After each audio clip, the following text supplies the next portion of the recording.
오늘 하나님께서 주신 말씀은 누가복음 6장 27절부터 36절까지입니다. 먼저 27절부터 통독드리겠습니다. 그러나 너희 듣는 자에게 내가 이르노니 너희 원수를 사랑하며 너희를 미워하는 자를 선대하며 너희를 저주하는 자를 위하여 축복하며 너희를 모욕하는 자를 위하여 기도하라. 너의 입밤을 치는 자에게 젖밤도 들려대며 내 겉옷을 빼앗는 자에게 속옷도 거절하지 말라. 내게 구하는 자에게 주며 내 것을 가져가는 자에게 다시 달라 하지 말며 남에게 대접을 받고자 하는 대로 너희도 남을 대접하라. 너희가 만일 너희를 사랑하는 자만을 사랑하며 칭찬받을 것이 무엇이냐? 죄인들도 사랑하는 자는 사랑하느니라. 너희가 만일 선대하는 자만을 선대하면 칭찬받을 것이 무엇이냐? 죄인들도 그렇게 하느니라. 너희가 받기를 바라고 사람들에게 구워주면 칭찬받을 것이 무엇이냐? 죄인들도 그만큼 받고자 하여 죄인에게 구워주느니라. 오직 너희는 원수를 사랑하고 선대하며 아무것도 바라지 말고 구워주라.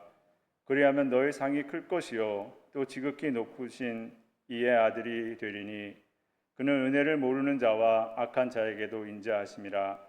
너희 아버지의 자비로우심 같이 너희도 자비로운 자가 되라.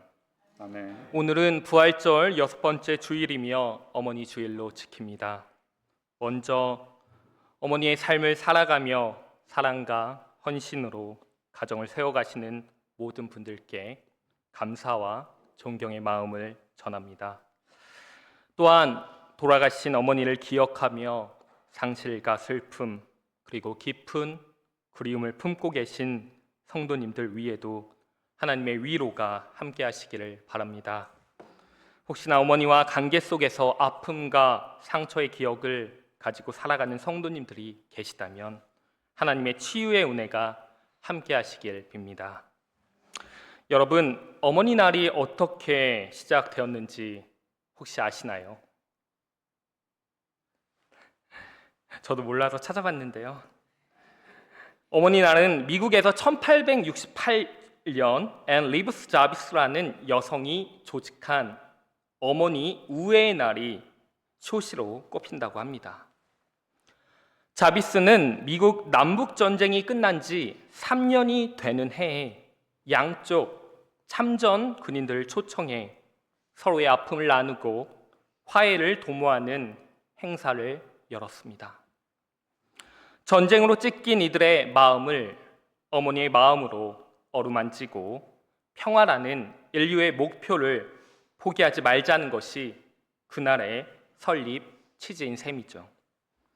이 역량으로 감리교 신자인 그의 딸 애나 자비스가 1905년 어머니가 세상을 떠났을 때 어머니의 뜻을 기리는 공휴일을 만들려고 힘썼고 그는 마침내 어머니 날 국제학회를 설립한 후 이후 1914년 우드로우 윌슨 대통령에 의해 5월 둘째 주 일요일이 어머니 날로 지정되게 됩니다. 전쟁 후 사회의 치유와 안정과 나아가 인류 공동체의 회복을 위해 행해졌던 이 사회운동이 어머니 날에 효시가 되었다는 것은 우리에게 참 의미가 있는 것 같습니다. 이것은 어머니의 마음이 단지 개인적인 사랑에 머무는 것이 아니라 상처 입은 공동체 그리고 한 나라를 회복시키고 생명을 살리는 힘이었음을 보여주기 때문입니다. 이런 역사적 배경에서 시작된 어머니 날인 오늘 여러분과 함께 나누고 싶은 한 편의 시가 있습니다. 시인 나이덕의 우리 어머니라는 시인데요. 시인은 충남 논산에 위치한 에덴원이라는 보육원에서 태어났습니다. 그의 아버지는 청년 시절부터 순수한 신앙 공동체를 꿈꿨고 함석헌 선생님의 글에 깊은 감명을 받은 신앙인이었습니다. 그의 어머니는 친지가 운영하는 보육원에서 일을 했습니다. 이런 이유로 이 시인은 보육원에서 태어났고 보육원에서 어린 시절을 보냈습니다. 이후 서울로 이사 온 다음에도 어머니의 직장인 면목동 소재 애향원에서 20살 어른이 될 때까지 지냈습니다. 그는 부모가 있었지만 고아들을 돌보며 모두의 어머니가 되었던 그의 어머니 곁에서 공동체의 소중함을 경험하며 자라났던 것입니다. 그의 어머니는 자신에게 맡겨진 일을 섬기는 가운데 보육원의 아이들의 모두의 어머니가 되었습니다. 그래서 그의 시의 제목이 나의 어머니가 아니라 우리 어머니입니다. 제가 그 시를 읽어드리겠습니다. 자식이 너무 많으신 우리 어머니, 나의 어머니라고 고집 부리고 나면 왠지 미안해지는 우리 어머니.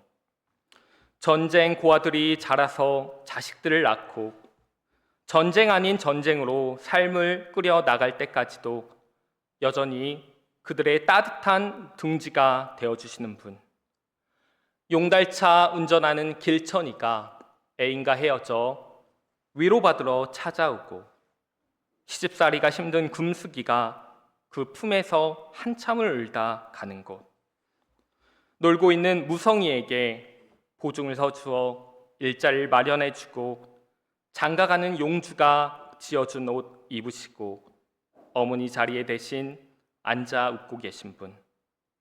그 많은 자식들과 내가 형제처럼 사는 세상 만드시려고 모두의 어머니가 되어주신 우리 어머니. 전쟁으로 인해 고아들이 자라던 보육원에서 시인의 어머니는 시인 한 사람의 어머니를 넘어 모두의 어머니, 우리의 어머니로 살아가셨습니다. 그래서 그분에게는 참 자식이 많습니다. 그리고 그 자식들이 모두가 어른이 된 후에도 그들에게 어머니는 언제든지 돌아와 위로를 얻을 수 있는 따뜻한 어머니의 품이 되어주셨습니다.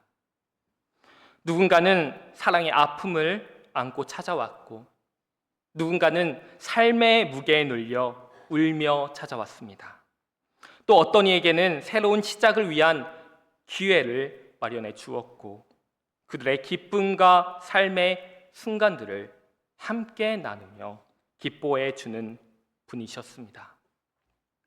그래서 시인은 자신의 어머니를 나의 어머니가 아니라 우리의 어머니라고 부를 수밖에 없었던 것이죠. 이 시를 읽으며 이 세상이 아직 따뜻함을 유지하고 있는 이유는 어딘가에서 이렇게 사랑의 품을 열고 있는 사람들이 있기 때문이 아닐까 하는 생각이 듭니다. 세상은 때로 차갑고 냉정하며 또 전쟁터처럼 느껴질 때도 있습니다. 그럼에도 불구하고 우리가 살아가는 이 세상이 완전히 무너지지 않는 이유는 보이지 않는 곳에서 묵묵히 자리를 지키며 사랑으로 품어주는 수많은 어머니의 자리가 있기 때문 아닐까요? 지금도 누군가의 삶 속에서 사랑의 온도, 포용의 깊이, 이해의 넓이를 지켜내며 종이 웃고 있는 그 손길들이 이 세상을 버티게 하고 있는지도 모릅니다. 오늘 함께 표기하신 말씀을 보면 예수님께서는 너희가 만일 너희를 사랑하는 자만을 사랑하면 칭찬받을 것이 무엇이냐고 물으십니다. 아마도 어머니 주일인 오늘 우리에게 주시는 하나의 중요한 질문이 아닐까요?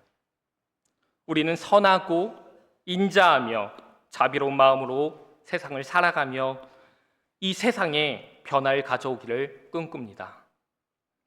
삶을 위한 아름다운 공간과 틈을 만들어 가기를 소망합니다. 그러나 예수님께서는 그 사랑의 기준을 다시 묻고 계십니다. 우리가 우리를 사랑하는 사람들만 사랑한다면 그것이 세상과 무엇이 다르냐고, 그것이 참된 사랑이냐고 묻고 계십니다. 그렇다면 예수님께서 말씀하시는 사랑은 어떤 사랑일까요? 오늘 읽은 35절에서 36절 말씀입니다. 예수님은 말씀하셨습니다. 오직 너희는 원수를 사랑하고 선대하며 아무것도 바라지 말고 구워주라. 그리하면 너희 상이 클 것이요 또 지극히 높으신 이의 아들이 되리니 그는 은혜를 모르는 자와 악한 자에게도 인자하시니라. 너희 아버지의 자비로우신 같이 너희도 자비로운 자가 되라. 이 말씀은 오늘 우리에게 세상을 새롭게 살아가게 하는 중요한 길을 안내합니다. 원수를 사랑하고 선대하며 아무것도 바라지 않고 구워주라는 이 말씀은 우리가 쉽게 선택하지 않는 사랑의 방식입니다.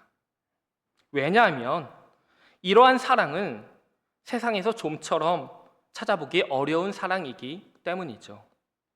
세상은 보통 나에게 잘해주는 사람에게만 잘하고 응답하며 계산하고 기대하며 살아가기 때문입니다. 그러나 오늘 예수님께서는 우리를 전혀 다른 길로 부르십니다. 은혜를 모르는 사람과 악한 사람에게까지 인자하신 하나님의 사랑을 따라 우리도 자비로운 사람이 되라고 말씀하십니다. 그래서 이 사랑은 결코 쉽지 않습니다.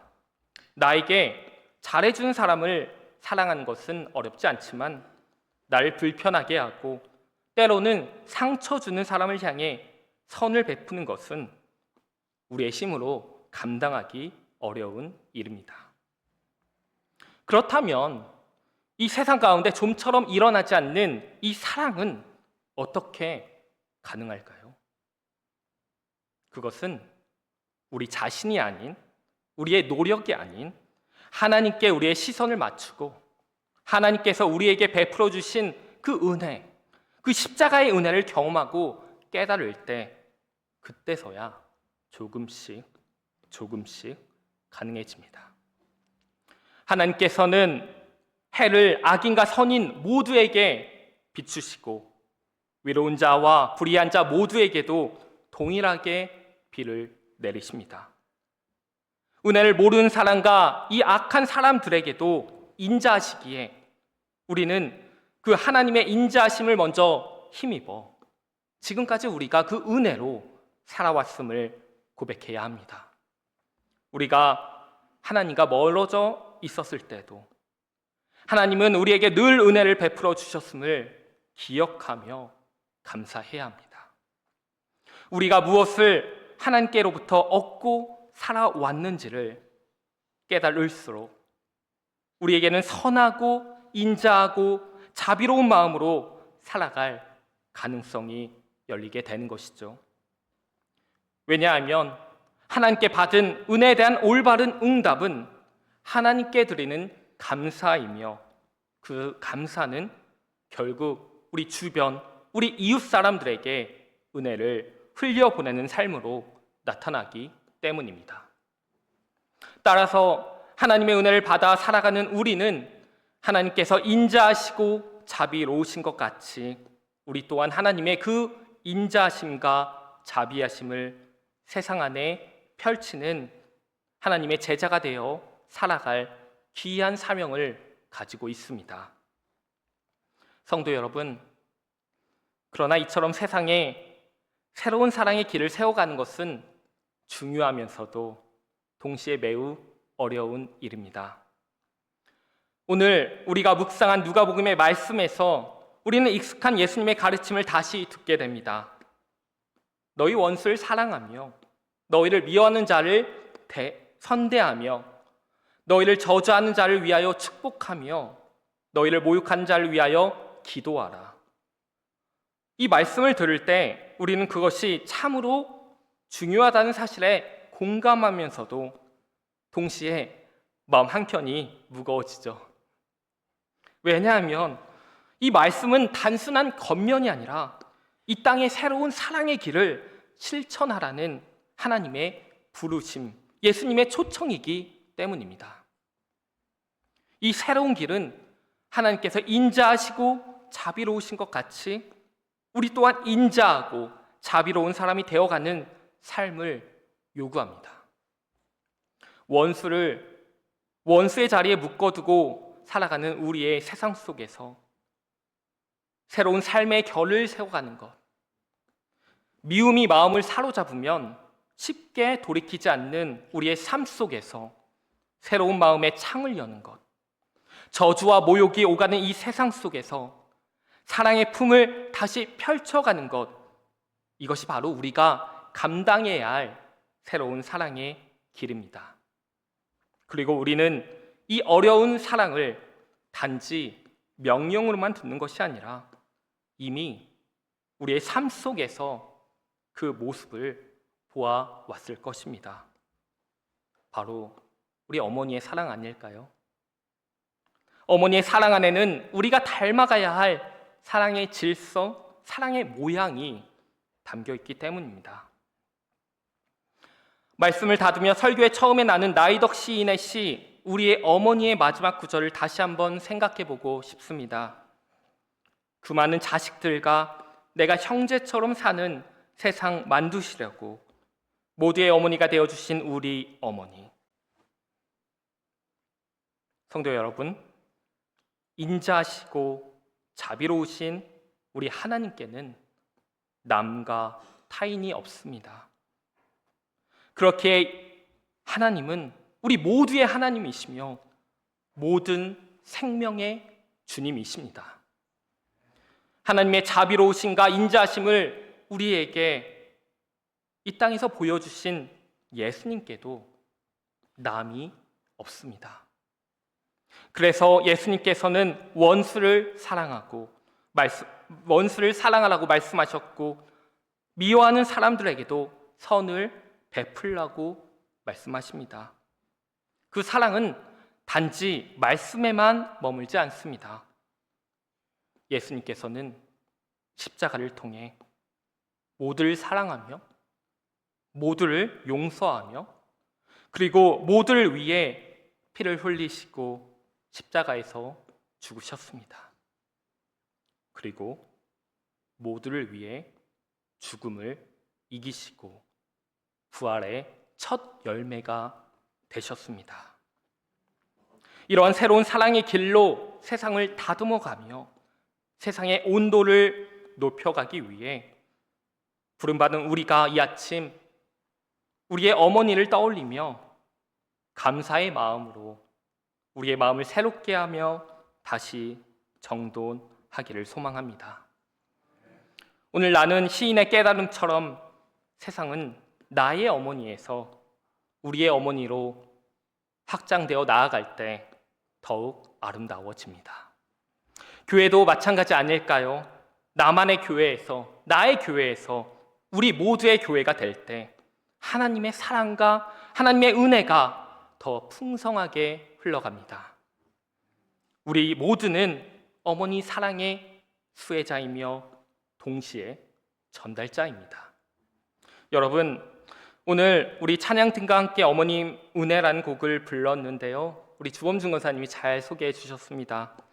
이 곡은 기독교 대한감리의 동부연의 초대 감독을 지내신 윤춘병 목사님이 작사하시고 박재훈 목사님이 작곡하셔서 1953년 어린이 찬송가에 처음 수록된 노래입니다. 1, 2절은 우리 모두가 너무나 잘 알고 있죠. 그런데 이 노래 3절은 정말 많은 분들에게 알려져 있지 않습니다. 제가 다시 한번 읽어보겠습니다. 산이라도 바다라도 따를 수 없는 어머님의 그 사랑, 거룩한 사랑, 날마다 주님 앞에 감사드리자. 사랑의 어머님을 주신 은혜를. 이 노래가 처음 어린이 찬송가에 실린 이유는 어머니의 사랑이 거룩한 사랑이기 때문입니다. 자녀를 위해 희생하는 이 어머니의 사랑이 예수님의 십자가 사랑을 닮았기에 윤춘병 목사님은 그 사랑을 거룩한 사랑이라고 표현했습니다. 부모님의 희생 덕분에 오늘의 내가 있는 것처럼 십자가에서 죄인을 위하여 돌아가신 예수님의 희생으로 인해 은총으로 거듭난 오늘의 내가 이 자리에 우리 모두가 있습니다. 기독교 신앙 속에서 자라난 많은 이들이 부모님의 신앙을 통해 이 예수님의 사랑을 배워왔을 것입니다.